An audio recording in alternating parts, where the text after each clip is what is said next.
Bismillahirrahmanirrahim. Assalamu alaikum dear students. This is new syllabus Oxford Primary Mathematics textbook 4 class 4 की mathematics के अंदर आज हम एक कंसेप्ट पढ़ने जा रहे हैं जिसको हम कहते हैं फ्रैक्शन ऑफ अ सेट।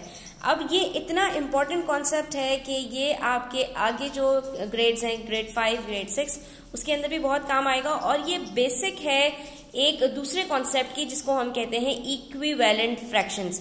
तो इसको समझने से पहले, स्टार्ट करने से पहले एक छोटा सा कॉन्सेप्ट समझ लीजिए। इस तरह के क्वेश्चंस करना आपके लिए बहुत आसान हो जाएगा। वीडियो एंड तक देखिएगा, बहुत इन्फॉर्मेटिव आपके लिए होने वाली है और बहुत काम की आपके लिए साबित होने वाली है। स्किप मत कीजिएगा। इसके अंदर हम बीच में जो है वो कुछ कीवर्ड्स, कुछ ट्रिक्स शेयर करते जाएंगे जो आपके लिए क्वेश्चंस को सॉल्व करने में बहुत हेल्पफुल साबित होगी। तो बच्चों स्टार्ट करते हैं। यहाँ पर हमारे पास है एक फ्रैक्शन 1/2। अब इसके इक्विवेलेंट फ्रैक्शंस कौन कौन से हो सकते हैं? सिंपल मैं क्या करूंगी, 1/2 के अंदर न्यूमरेटर को भी और डिनोमिनेटर को भी सेम नंबर से मल्टीप्लाई करूंगी। सबसे पहले मैंने 3 से मल्टीप्लाई कर लिया तो मेरे पास यहाँ पर क्या आंसर आएगा, 3/6। ठीक है, अगर इसी तरह से मैं इन दोनों को 2 से मल्टीप्लाई कर लूं तो मेरे पास क्या आंसर आएगा, 2/4। अगर मैं 4 से मल्टीप्लाई कर लूं तो क्या आएगा, 4 1s are 4, 4 2s are 8। इसी तरह से अगर मैं इसको मल्टीप्लाई कर दूं 10 से तो 10 1s are 10, 10 2s are 20। इसी तरह अगर मैं इसको मल्टीप्लाई कर दूं 11 से तो मेरे पास क्या आंसर आएगा, 1 11s are 11, 2 11s are 22।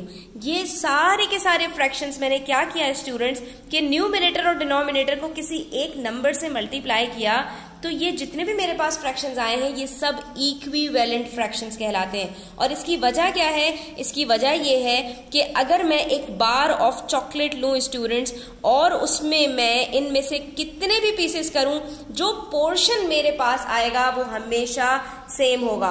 अब अगर मैं बात करूं 1/2 की तो इसका मतलब क्या है, एक बार ऑफ चॉकलेट है, उसमें मैंने 2 पीसेस किए और उसमें से मुझे 1 पीस मिल गया। ठीक है, इसी तरह से अगर मैं ये वाला जो है फ्रैक्शन उठाऊं और मैं कहूं कि मैं इस चॉकलेट के अब 4 पीसेस कर दूं और उसमें से 2 पीसेस लूं, तब भी आप देखेंगे कि मेरे पास जो पोर्शन ऑफ चॉकलेट है वो सेम है। ठीक है, इसी तरह से आप यहाँ पर एक बार ऑफ चॉकलेट उठाएं और इस मर्तबा उसके आप जो है वो 6 पीसेस कर दें तो अब की दफा भी जो उसके ऊपर न्यूमरेटर है वो 3 है तो आपके पास जो पोर्शन आएगा चॉकलेट का वो सेम होगा।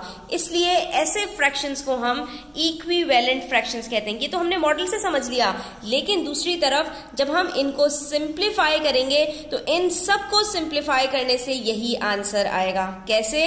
ये देखिए यहाँ पर 3 और 6 किस नंबर से सिंप्लीफाई होते हैं, 3 से, तो 3 1s are 3, 3 2s are 6, क्या आया, 1/2, 2 1s are 2, 2 2s are 4, 1/2, 4 1s are 4, 4 2s are 8, 1/2, 10 1s are 10, 10 2s are 20, 1/2, 11 1s are 11, 11 2s are 22। सारे फ्रैक्शंस को जब मैं सिंप्लीफाई कर रही हूं तो मेरे पास आंसर 1/2 आ रहा है। इसका मतलब ये हुआ स्टूडेंट्स कि कोई भी 2 फ्रैक्शन या 2 से ज्यादा फ्रैक्शन सेम हो सकते हैं और जब भी ऐसा होगा ऐसे फ्रैक्शंस को हम इक्विवेलेंट फ्रैक्शंस कहेंगे। ठीक है, और इसी को हम कहते हैं फ्रैक्शन ऑफ अ सेट।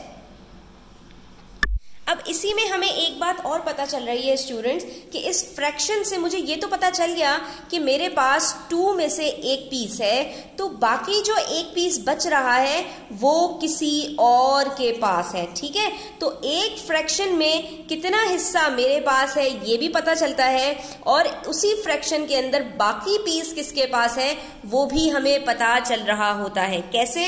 कि अगर मैं एक बार ऑफ चॉकलेट के 2 पीसेस करूं, उसमें से अगर 1 पीस मेरे पास है तो बाकी जो पीस बच रहा है वो मैं कैसे पता लगा सकती हूँ? सिंपल डिनोमिनेटर में से न्यूमरेटर को माइनस करूंगी तो मुझे पता चल जाएगा कि बाकी जो पीस बच रहा है वो किसी और के पास है। तो वो कितना है, 2 - 1, 1 पीस। तो इसका मतलब क्या है कि डिनोमिनेटर में से अगर न्यूमरेटर माइनस किया जाए तो हमें ये बात पता चल जाती है कि एक फ्रैक्शन में से कितना पोर्शन एक चीज का है और कितना पोर्शन दूसरी चीज का है। जो आपके पास न्यूमरेटर गिवन होता है वो पोर्शन एक बंदे के पास है और बाकी जो पोर्शन है वो दूसरे बंदे के पास है। जैसे यहाँ पर हमने देखा कि अगर मैं बार ऑफ चॉकलेट के 4 पीसेस करती हूँ तो अगर 2 पीसेस मेरे पास हैं तो बाकी 2 पीसेस किसी और के पास है। अब एक और एग्जाम्पल से इस चीज को समझते हैं। एग्जाम्पल में हमसे कहा जा रहा है there are 12 children all together. उन्होंने बताया हमारे पास 12 बच्चे हैं क्लास में, ठीक है। There are 5 boys and 7 girls. अब जो 12 बच्चे हैं उसमें से जो ग्रुपिंग हुई हुई है उसमें से 5 बच्चे बॉयज हैं और गर्ल्स कितनी हैं, 7 गर्ल्स हैं। यानी जब ग्रुपिंग की बात आ जाती है, पार्ट्स की बात आ जाती है, पीसेस की बात आ जाती है, सेग्रीगेशन की बात आ जाती है, सेपरेशन की बात आ जाती है, डिवाइड करने की बात आ जाती है, तो वहीं पर हमारे पास फ्रैक्शन आ जाता है। तो अब यहाँ पर हमारे पास एक अमाउंट आ गया टोटल नंबर का और एक अमाउंट आ गया हमारे पास बॉयज का और एक गर्ल्स का। तो अब हम इसको किस तरह से डिवाइड करेंगे स्टूडेंट्स? जो टोटल होगा वो तो हमेशा डिनोमिनेटर में आ जाएगा। अब अगर मैं ये कहूं कि मेरे पास बॉयज का कितना पोर्शन है, यानी कि जो मेरे पास पूरा सेट है 12 चिल्ड्रन का, उसमें से कितना पोर्शन बॉयज के पास है और कितना गर्ल्स के पास है, तो इसको हम कैसे बताएंगे स्टूडेंट्स? इसको हम ये बताएंगे कि 5 out of the 12 children are boys. तो इसका मतलब ये हो गया कि 5/12 हमारे पास बॉयज हैं। तो आप कहेंगे गर्ल्स कितनी होंगी? सिंपल है, डिनोमिनेटर में से न्यूमरेटर को जैसे ही माइनस करोगे तो पता चल जाएगा कि भाई बाकी सारी अगर गर्ल्स हैं तो 7/12 हमारे पास गर्ल्स हो जाएंगी। तो इस तरह से हमारे पास एक फ्रैक्शन का सेट बन गया बॉयज का और उसी में से हमारे पास दूसरा सेट बन गया गर्ल्स का। तो इसको हम कहते हैं फ्रैक्शन ऑफ अ सेट। इसी तरह एक और एग्जाम्पल देखिए, मेरे पास कुछ क्यूब्स हैं, ठीक है। आप यहां पर देख सकते हैं 1 2 3 4 5 6 7, टोटल मेरे पास 7 क्यूब्स हैं, जिसमें से मेरे पास जो क्यूब्स हैं वो 2 पोर्शंस में हैं। कुछ क्यूब्स मेरे पास रेड हैं और कुछ मेरे पास येलो हैं। तो हम क्या कहेंगे कि अब हमें यहाँ पर इसको डिवाइड करना पड़ेगा, इसके फ्रैक्शंस बनाने पड़ेंगे, रेड के अलग और येलो के अलग। तो मेरे पास रेड क्यूब्स कितने हैं स्टूडेंट्स? 3 रेड क्यूब्स हैं। येलो क्यूब्स कितने हैं? 4 हैं। तो 3 + 4 टोटल कितने क्यूब्स हैं? 7 क्यूब्स हैं। अब जब मैं इसका फ्रैक्शन लिखूंगी तो कैसे लिखूंगी? टोटल हमेशा सेम आएगा, ठीक है, फ्रैक्शन का। तो पहले हमने बता दिया कि भाई आउट ऑफ 7 हमारे पास जो रेड क्यूब्स हैं वो 3 हैं और येलो कितने हैं? वो 4 हैं, ठीक है। इसी तरह से एक और एग्जाम्पल देख लीजिए, हमारे पास एक जगह पर 15 क्यूब्स हैं, जिसमें से हमसे इन्होंने कहा कि 2/5 of the cubes are green. अब ये वाली चीज हमारे पास आएगी जो हमने इक्विवेलेंट फ्रैक्शंस की सीखी थी स्टूडेंट्स। इसमें अब हमसे ये कह रहे हैं कि अगर आपके पास सिंप्लीफाइड फॉर्म में जो सबसे छोटा फ्रैक्शन है वो 2/5 हो, सॉरी 2/5 हो, तो आपके पास एक फ्रैक्शन जो बनेगा जिसमें 12 जिसमें आपके पास 15 क्यूब्स होंगे, तो वो आपका इक्विवेलेंट फ्रैक्शन क्या बनेगा? तो यहां पर आपके पास वो इक्विवेलेंट फ्रैक्शन का जो कॉन्सेप्ट है वो आ जाएगा स्टूडेंट्स। तो हमने यहाँ पर क्या कहा था कि हम जो बड़ा वाला फ्रैक्शन होता है उसको सिंप्लीफाई करते हैं तो वही सेम आंसर आना चाहिए। तो इसके लिए हम क्या करते हैं, जो पहले हमने किया था कि जो छोटा वाला हमारे पास जो सबसे सिंप्लीफाइड फॉर्म में फ्रैक्शन था, हम उसको किसी भी नंबर से मल्टीप्लाई करे जा रहे थे, न्यूमरेटर और डिनोमिनेटर को, तो हमारे पास नए फ्रैक्शंस बनते जा रहे थे। और वही जो नए फ्रैक्शंस बने थे फिर हमने जब उनको सिंप्लीफाई किया तो हमें अल्टीमेटली यही आंसर वापस मिल गया।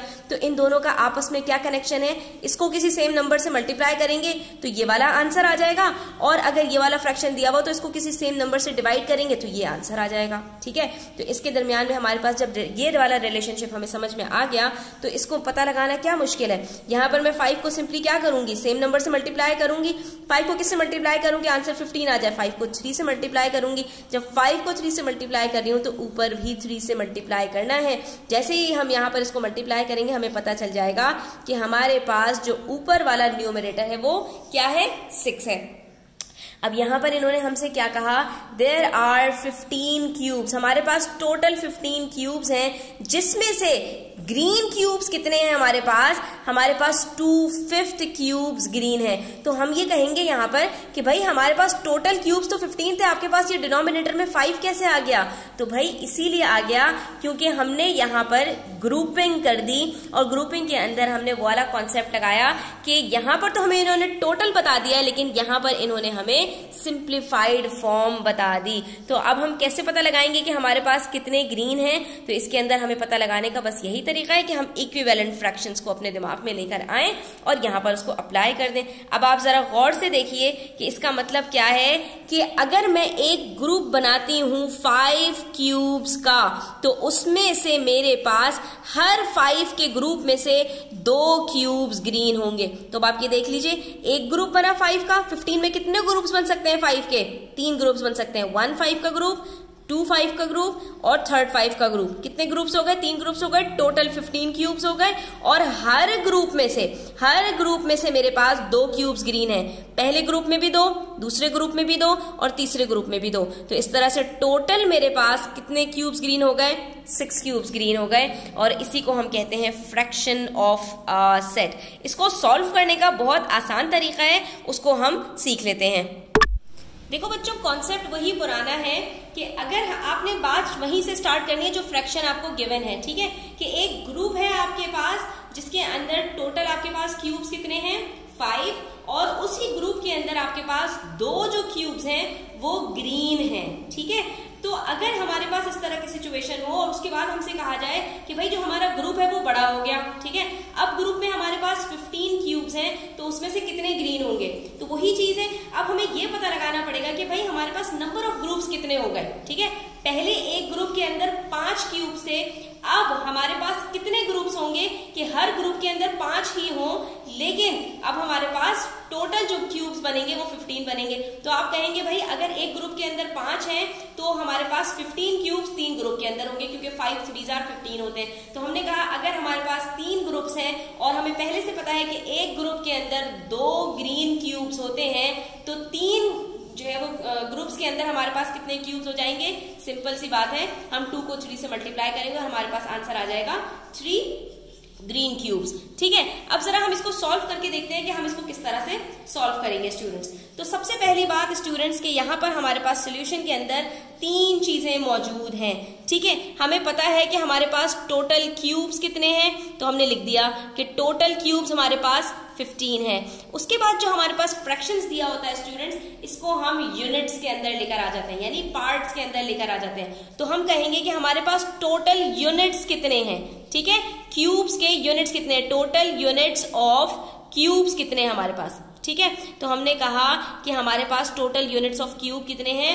5 हैं। और हमारे पास ग्रीन क्यूब्स के यूनिट्स कितने हैं? तो हमने कहा यूनिट्स ऑफ ग्रीन क्यूब्स हमारे पास 2 हैं, ठीक है।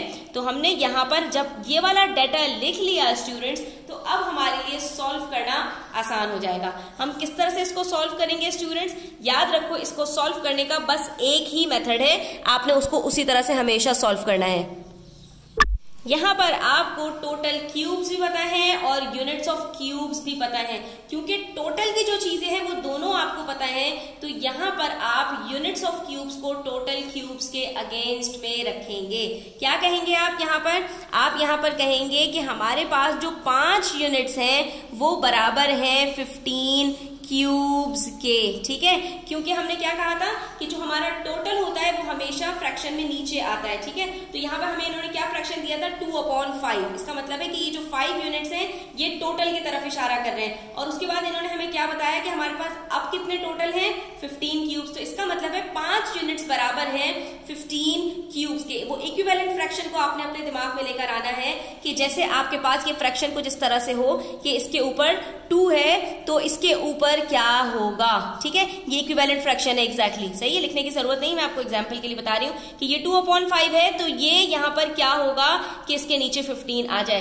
तो इसको सॉल्व करने का तरीका ये है स्टूडेंट्स कि हमें यहाँ पर 1 लेकर आना पड़ता है कि ये पता चल जाए कि एक यूनिट किसके बराबर है। तो एक यूनिट बराबर करने के लिए हम 15 को डिवाइड कर देंगे 5 से, तो हमें पता चल जाएगा कि एक यूनिट हमारे पास बराबर है 5 1 जा 5, 5 3 जा 15, 3 क्यूब्स के।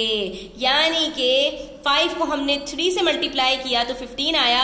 तो यहाँ 2 को किससे मल्टीप्लाई करेंगे? 2 को भी हम 3 से मल्टीप्लाई करेंगे कि हमारे पास यहाँ पर आंसर 6 आ जाए। तो जब हमें ये पता चल गया स्टूडेंट्स कि एक यूनिट बराबर है 3 क्यूब्स के, तो हमारे पास यहाँ पर ग्रीन के कितने यूनिट्स हैं स्टूडेंट्स? 2 यूनिट्स हैं। तो हम कहेंगे कि भाई जब ग्रीन के 2 यूनिट्स हैं तो वो बराबर हो जाएंगे 3 × 2, दैट इज 6 ग्रीन क्यूब्स के। देखा आपने, सिर्फ 2 स्टेप्स में हमारा ये क्वेश्चन सॉल्व हो जाएगा। हमने सिंपली क्या करना है, जो हमारे पास सिंपलेस्ट फॉर्म के अंदर टोटल दिया हुआ है उसको यूनिट्स में लिखना है, और जो टोटल एक्चुअली दिया हुआ है उसको उसके अगेंस्ट में लिखना है, और उसी टोटल में से आपने यूनिट्स को डिवाइड करना है। तो आपको 1 यूनिट का जो एक्चुअल वैल्यू है वो पता चल जाएगी। जब 1 यूनिट का पता चल जाएगी, जो भी आपके पास न्यूमरेटर गिवन है आपने उसको उससे मल्टीप्लाई कर देना है। यानी पहले स्टेप में डिवीजन होगा, दूसरे स्टेप के अंदर आपने मल्टीप्लाई करना है, आपके पास आंसर आ जाएगा। और आप इसको वेरीफाई भी करेंगे कि हमारे पास यहाँ पर दोनों फ्रैक्शंस अगर लिखे हुए हैं, ये 2/5 है तो ये कितना होगा, तो आपने यहाँ पर इसको सिंप्लीफाई भी करके देख लेना है। तो यहाँ पर हमने इसको जब पहले ही सॉल्व कर लिया तो हमारे पास आंसर 6/15 आ रहा था। दैट इज हमारे पास 2 यूनिट्स बराबर है 6 ग्रीन क्यूब्स के। ठीक है, इंशाल्लाह नेक्स्ट वीडियो में हम इस तरह के मजीद क्वेश्चन सॉल्व करेंगे। तो चैनल को सब्सक्राइब कर लीजिएगा, वीडियो अच्छी लगी हो तो लाइक कीजिएगा, अपना बहुत ख्याल रखिएगा। अल्लाह हाफिज।